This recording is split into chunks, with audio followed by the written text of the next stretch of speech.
kasi also na tay halino mo ni ang higher 50 inches TV. Ang kanilutan niya guys kay kuan siya TV dayon smart pa jud, dayon Google pa jud. Nindot mo gud kung naka smart TV ka dayon Google na kay ngano pwede ka maka-install og daghan kayong apps. Ang kanindot pod kay naka 4K QLED na ni siya dayon kani siya TV is pwede kay ninyo installan og daghang apps like YouTube, Facebook, TikTok, Netflix ug unsa pa inyo ang gusto nga install diri sa apps. So mao din iyang feature sa TV guys ang higher 50 inches nga TV. Kantawan na ninyo kamo nilang basa kay kapoy mo basa baya. Kani siya nga customer is for kuan niya siya guys, ningon siya ganina nga dili lagi jud ko mag home credit, dili ko mag home credit lagi, ay lagi ko pugsa. I-cash ra lagi jud ni na ako lagi. Bitaw kay ningon bitaw sa kuha si ma'am no before siya nag-apply og home credit ningon na siya sa kuha sir.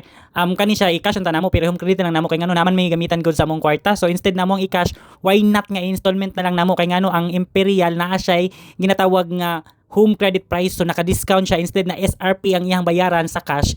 Pag mag-installment mo via home credit, naa siya kog price, so naka-discount price hapon mo. Basta ako jud makaatubang anang customer niya moingon og cash, unya ako imong kaatubang, ma'am, ako atubang nga ma'am. Wow. Di ba pag uli nimo ma'am, installment via home credit ang mga appliances ma'am. So kani si ma'am guys, is ikatulo na ako ni nga customer pero kani akong gipili i-picture si higher kay ngano nindot siya i-picture. Kay smart na Google pa. Buang-buang man day ko. Bitaw guys, kung nangita mo pinakabarato jud kayo nga appliances unya installment ninyo, diri na mo guys sa Imperial Appliance Plaza. Pangitaa lang jud ko ninyo Jobert Antikina guys. Location na mo guys, mao ni AC Cortez Avenue, Mandaue City, Cebu. Basta sa Cebu. Nagbudo joke lang bitaw. Para to guys, see you on my next vlog. Baka inyo na pong brand ang ma-picture nako.